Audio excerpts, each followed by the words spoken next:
I watch him take credit for my work. Not once. Not at a team lunch where he claims he had the idea. Not in a casual hallway comment. But standing in front of the entire company, all 240 people taking credit for the vendor compliance system I spent 8 months building. My hand is still on the conference table. My coffee sits untouched. My name is nowhere on the PowerPoint slide. Director-led Vendor Efficiency Initiative, he says, smiling at the CEO. We've reduced procurement risk by 40%. We, not I. Not the person who stayed until 11 p.m. debugging automation protocols. Not the person who negotiated with 5 suppliers simultaneously. Not the person who created the escalation architecture that saved millions. Just we. And everyone claps. The worst part isn't the anger. I expected anger. I prepared for anger. The worst part is what I see in his eyes. He doesn't look guilty. He looks satisfied. He looks like a man who already made a decision about my future, and nothing, not 8 months of flawless work, not the spreadsheets proving every single line of code came from my keyboard, not the email trails with my name as creator, nothing will change that. His name is Gregory. He's my director. He's been my director for 3 years, and in that moment, sitting in a room full of people who have no idea I built what they're celebrating, I understand something that cold and clear. He's going to erase me. 2 weeks later, it starts. I think we need tighter oversight on your vendor accounts, Gregory says in our one-on-one meeting. I don't flinch. I report all overrides to you already. Process reviews, he says, not answering. Documentation audits. We need to make sure nothing slips through the cracks. Nothing slips through. He knows nothing slips through, but he's building a narrative. A slow, careful story where I become the problem. Where the system I designed becomes fragile because of me. Where he'll have documentation, real documentation to support what comes next. I don't fight him. I hand over everything. Every file, every email thread, every decision log, every communication with vendors, partners, and stakeholders. He reviews them all. He finds nothing, because there is nothing to find. But he doesn't look relieved. He looks strategic. 3 weeks after the presentation, I hear him through the glass wall of his office. I'm not trying to listen. I'm walking past. But the glass carries sound like a confession. After Q3, we transition her out, he says into his phone. My feet stop moving. Documentation, he continues, will position vendor instability. She signed off on the certifications. The voice on the other end says something I can't hear. Once we document the problems, termination is justified, he says. Severance discussion becomes our terms. I walk away before he sees me. My hands don't shake. My breathing stays steady. But inside, something hardens into clarity. He's not just erasing my name from a presentation. He's building a case to destroy me. And he's using my own architecture, my safety mechanisms as the weapon. That night, I read the vendor agreements again. Every single one. Clause 14.2 is buried in the compliance section. Most executives never read past the signature page. Most executives never understand what they're approving. But I wrote it, and Gregory signed it. Automatic freeze upon executive misrepresentation or override conflict detected in compliance architecture. It's a safety measure, a guardrail. I insisted on adding it because I knew how vendor payments could be accelerated, how urgency could override caution, how panic could break protocols. I made it so the system itself would stop the bleeding if someone tried. Gregory approved it without reading it carefully. He just signed where the line indicated. Now I understand why I included this clause. Not because I predicted Gregory specifically, but because I knew human nature. I knew that eventually, someone would panic. Someone would try to push payments through too fast. Someone would use their executive authority to bypass my safeguards, and when they did, the system wouldn't ask permission. It would freeze. It would protect the company. I sit at my laptop until AM. I don't change anything. I don't sabotage anything. I don't add new clauses or hidden triggers. Instead, I document everything. Every override request Gregory made against my recommendation, every accelerated payment I questioned, every time he pushed to bypass normal review, I timestamp it all. I organize it by date. I create a file that shows a pattern only an architect would see. Then I archive it, somewhere he can't find it.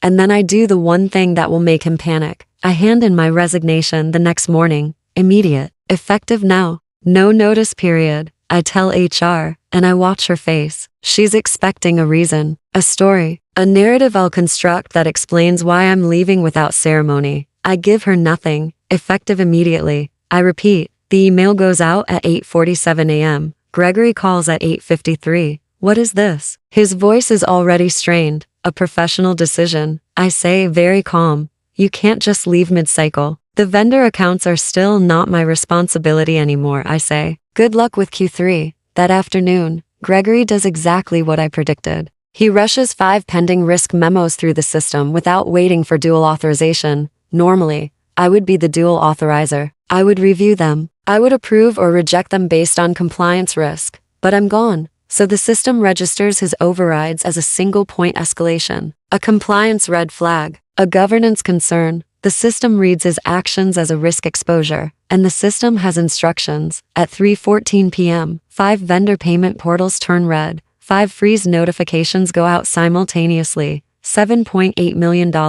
locked. Gregory is in a meeting when his phone starts lighting up. One vendor, then another, then 3 more, all frozen. All citing Section 14.2 compliance protocol, all citing executive override conflict. I'm not in the building, but I can imagine his face when he realizes what happened. I can imagine him calling the vendors. I can imagine him trying to explain that this is a glitch, a technical error, something that can be fixed with one phone call. I can imagine the vendors reading their compliance agreement, reading the clause, reading his signature, and refusing. Because vendors don't negotiate with automatic compliance triggers. They don't argue with agreed upon protocols. They freeze, they document, and they wait for board review. The CFO calls an emergency meeting. I'm not there, but my former colleague texts me. Gregory looks like he's seen a ghost. 5 vendors froze $7.8 million. He keeps saying the system glitched. The system didn't glitch. The system worked exactly as designed. I watch from a distance as he tries to fix it. First, he calls vendor relations. They redirect him to compliance. Compliance redirects him to the board. The board directs him back to the contract language. Section 14.2. His signature. His override attempt. He tries a different approach. He calls the CEO directly. This is a technical malfunction, he says. Madeline built this poorly. The architecture has flaws. The CEO asks one question. Did you authorize overrides on flagged risk accounts immediately after she resigned? Silence.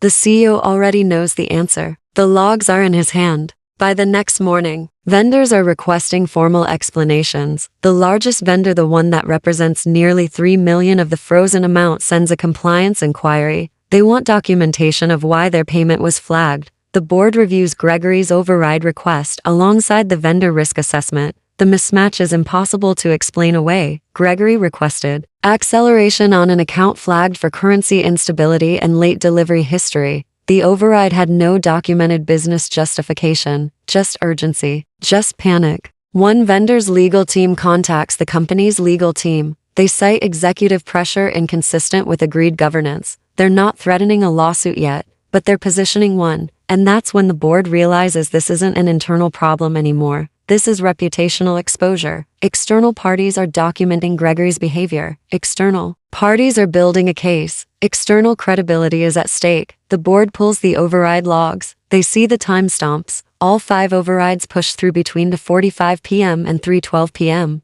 All 5 occurring within 2 hours of my resignation. All 5 lacking dual authorization. All 5 targeting flagged risk vendors. The consultant they hire uses one word, pattern. Gregory tries to control the narrative. Madeline built the framework. If it's malfunctioning, the framework activated exactly as designed. The board member interrupts. One of the vendors, the largest, sends a formal statement. They cite pressure to accelerate payment against flagged risk. They attach emails, in his emails. He uses words like urgent and expedite and bypass standard review. The vendor's legal team reads these emails and frames them one way, coercion. HR confirms there was no formal performance plan against me, no warnings, no corrective actions, just internal discussions about positioning vendor instability, just emails from Gregory to other executives about how to document my failures, just a premeditated plan to manufacture reasons to fire me. The board realizes something dangerous. He wasn't reacting to a problem. He was creating one, and my resignation activated the very protections I designed to prevent exactly this situation.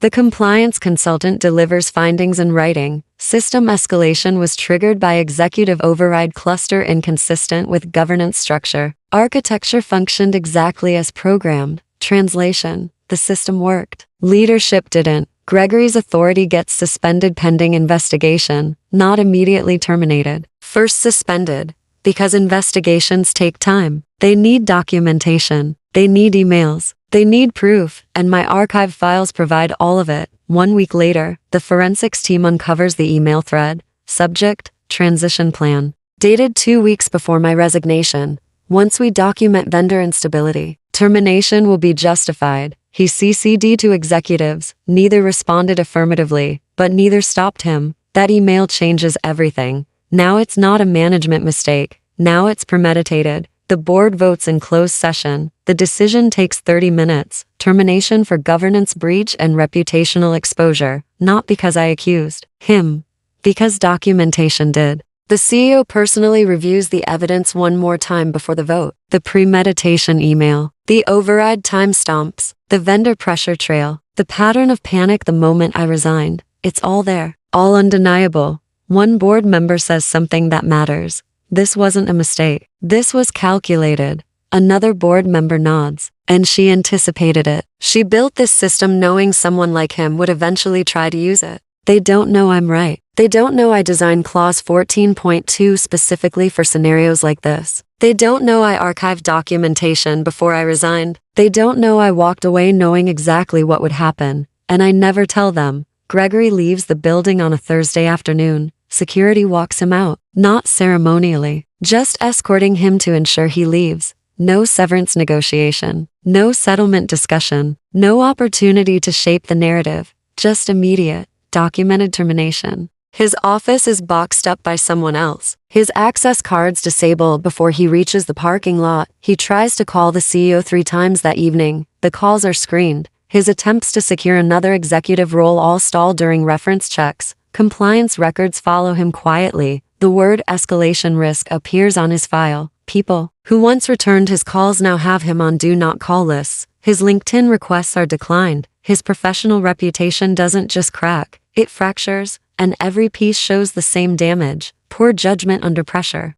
Consequences don't shout, they linger, they follow you. They become the story people tell about who you are. A board member calls me 2 weeks later. We'd like to discuss a strategic advisory position, not reinstatement, not an apology, recognition. I'll consider it, I say, and I do, for exactly 1 day. Then I decline. Some doors should stay closed. I don't file a complaint. Documentation already spoke. I don't call my former colleagues to share details. The investigation released everything already. I don't post anything online or talk to journalists or build a narrative about my vindication. I simply leave. The company releases a controlled statement about leadership restructuring. No scandal, no drama. But internally, everyone understands. Compliance saved millions, and the architect stepped aside before the explosion. I think about what I could have done differently. I could have fought him in meetings, confronted him, demanded credit. I could have sent angry emails, complained to our built allies. I could have quit dramatically and loudly. Instead, I built a system that would protect the company even when I wasn't there. I didn't sabotage anything. I didn't add hidden triggers or malicious code. I simply designed safeguards that would activate automatically if someone tried to use my architecture against itself, and then I stepped aside and let the truth execute itself. Months later, I'm in a coffee shop when a text comes from someone I don't recognize. It's my former colleague. Thought you'd want to know. Gregory's attempt to join Ellison Capital fell through. Their compliance officer reviewed his records. The word escalation risk came up. He's looking at smaller firms now. I read it twice, then I delete it. Because revenge isn't a story you tell, it's a system you build. It's a clause you write into a contract that no one else will understand. It's walking away so calmly that everyone questions whether you knew something all along. It's the moment when an arrogant man realizes the architecture he dismissed was actually a mirror, and he can't escape his own reflection. I didn't freeze $7.8 million. I built a system that protected it. I didn't expose him. He exposed himself. I simply stopped shielding him from the very protocols he approved without reading. And sometimes in the quiet moments before dawn, when you're alone with your own integrity, sometimes that's enough. Sometimes that's everything. Because the best revenge isn't loud. It's the sound of your own conscience, staying perfectly still while his collapses under the weight of evidence he provided himself.